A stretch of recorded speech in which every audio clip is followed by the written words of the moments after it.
నమస్తే, welcome to I news. పశ్చిమ Asia యుద్ధం ఇప్పుడు ప్రపంచ ఆర్థిక మూలాలను దెబ్బతీసే దిశగా మలుపు తిరిగింది. ఇరాన్ ఆర్థిక వ్యవస్థకు బ్యాక్ బోన్ గా ఉన్న ప్రపంచంలోనే అతిపెద్ద సహజ వాయువు నిక్షేపం సౌత్ పార్స్ పై ఇజ్రాయెల్ వినాశకరమైన దాడులకు దిగింది.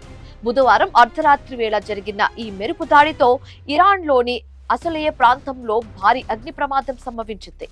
ఈ దాడిని అమెరికా సమర్థించడమే కాకుండా ఇరాన్ గనుక ప్రతిదాడికి దిగితే తీవ్ర పరిణామాలు ఉంటాయని హెచ్చరించింది కూడా.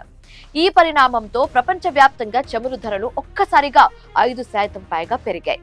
అసలు సౌత్ పార్స్ పై జరిగిన ఈ దాడి ప్రభావం భారత్ పై ఎలా ఉండబోతుంది ఇప్పుడు చూద్దాం.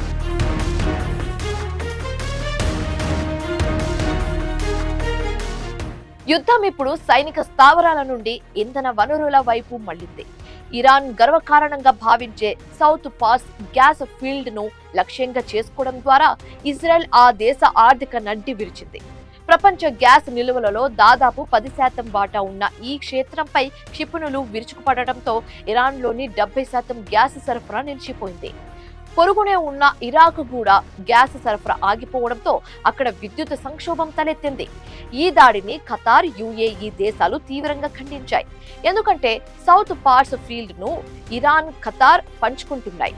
ఈ దాడికి ప్రతీకారంగా ఇరాన్ రెవల్యూషనరీ గార్డ్స్ ఇప్పటికే గల్ఫ్ దేశాలకు తీవ్ర హెచ్చరికలు కూడా జారీ చేశాయి.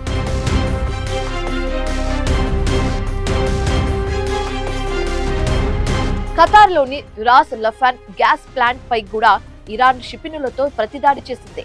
దీంతో ప్రపంచవ్యాప్తంగా చమురు, సహజ వాయువు సరఫరాకు తీవ్ర అంతరాయం కలిగే ప్రమాదం ఏర్పడింది.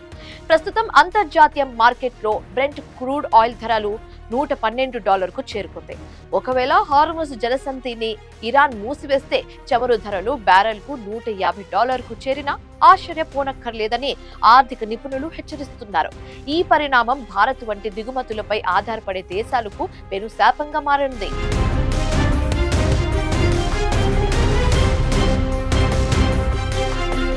భారత్ తన చమురు అవసరాలలో 90% దిగుమతుల ద్వారానే తీర్చుకుంటుంది. చమురు ధరలు ప్రతి $1 పెరిగితే భారత్ దిగుమతి బిల్లు సుమారు 16,000 కోట్ల రూపాయల మేర పెరుగుతుంది. ఇది దేశంలో ద్రవ్యోల్బణానికి దారితీసి సామాన్యుడిపై పెట్రోల్, డీజిల్ ధరల భారాన్ని పెంచుతుంది. ఇప్పటికే ఎల్పీజీ సరఫరాలో ఇబ్బందులు మొదలయ్యాయి. అమెరికా అధ్యక్షుడు డొనాల్డ్ ట్రంప్ ఈ విషయంలో ఇరాన్ కు అల్టిమేటం జారీ చేస్తూ తమ మిత్ర దేశాలను టార్గెట్ చేస్తే సౌత్ పార్స్ ఫీల్డ్ ను పూర్తిగా ధ్వంసం చేస్తామని హెచ్చరించారు. అటు ఇజ్రాయెల్ తన దూకుడు పెంచడం, ఇటు ఇరాన్ తన ప్రతీకార జ్వాలలతో రగిలిపోవడంతో ప్రపంచం ఇప్పుడు ఇంధన సంక్షోభం వైపు వేగంగా అడుగులు వేస్తుంది.